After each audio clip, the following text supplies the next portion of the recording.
Hi friends, this is our ninth class from this particular session, that is British English Literature, and apart from this we already started another topic, that is literary terms and devices. As I told you in the previous video, just focusing on a particular session won't make you a perfect candidate. So by understanding this, we are introducing you a new plan, that is 100 days challenge.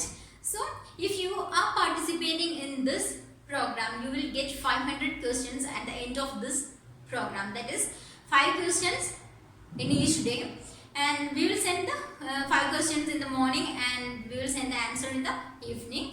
So in between that you can work on these questions and you can find the correct answer, and in the evening you can check it whether it is correct or not. So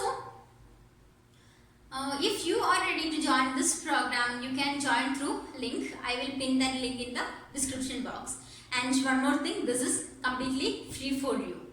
So coming to our point, that is today's class, it's age of revival.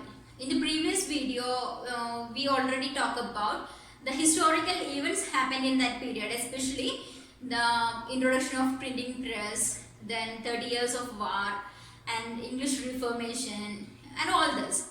So now I'm going to talk about the main writers of this period. We have about 10 to 12 writers in this period. So we can do it in part by part videos, and now I'm going to talk about 3 writers. So the first one is Erasmus.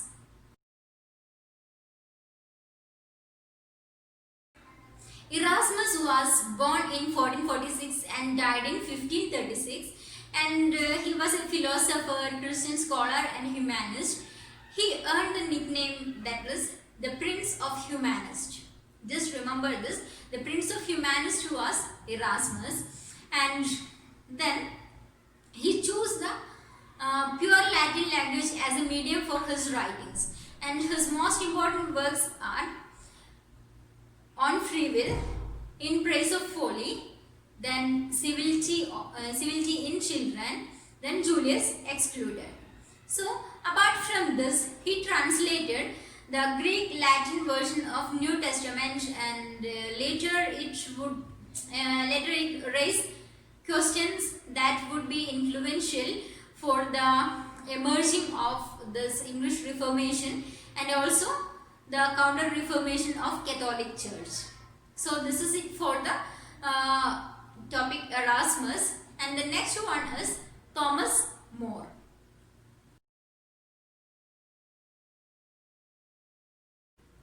Thomas More was born in 1478 and died in 1535, and he was a lawyer, author, statesman, philosopher and also a humanist.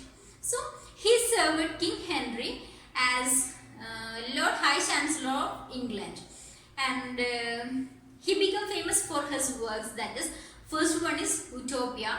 It was published in 1516, and this work is very important from the net point of view.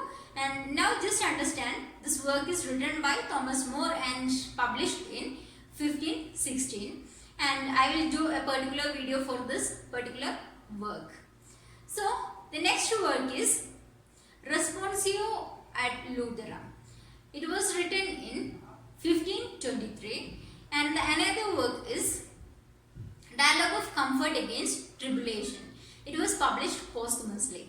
So coming to his personal life, he was against the idea of Reformation and the ideologies of Martin Luther and this John Calvin, and also he was against this separation of King Henry from the church, from the Catholic Church, and he refused to acknowledge this Henry as the supreme head of church, and also refused to take the oath of supremacy. That's why he convicted to treason and executed, and his final words are, "I die the king's good servant and God's first. I die the king's good servant and God's first." Just remember these lines. So this is about Thomas More.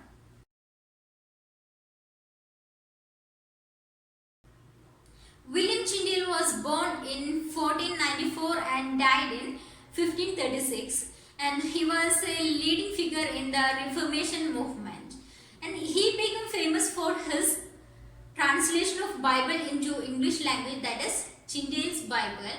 And this Bible is being credited as the first English Bible, which is translated directly from Hebrew and Greek language. And just understand one thing, that is he never produced the complete Bible, and the task was completed by Miles Coverdale. This Miles Coverdale published the complete Bible in the year 1535. So this is about the Tyndale's Bible.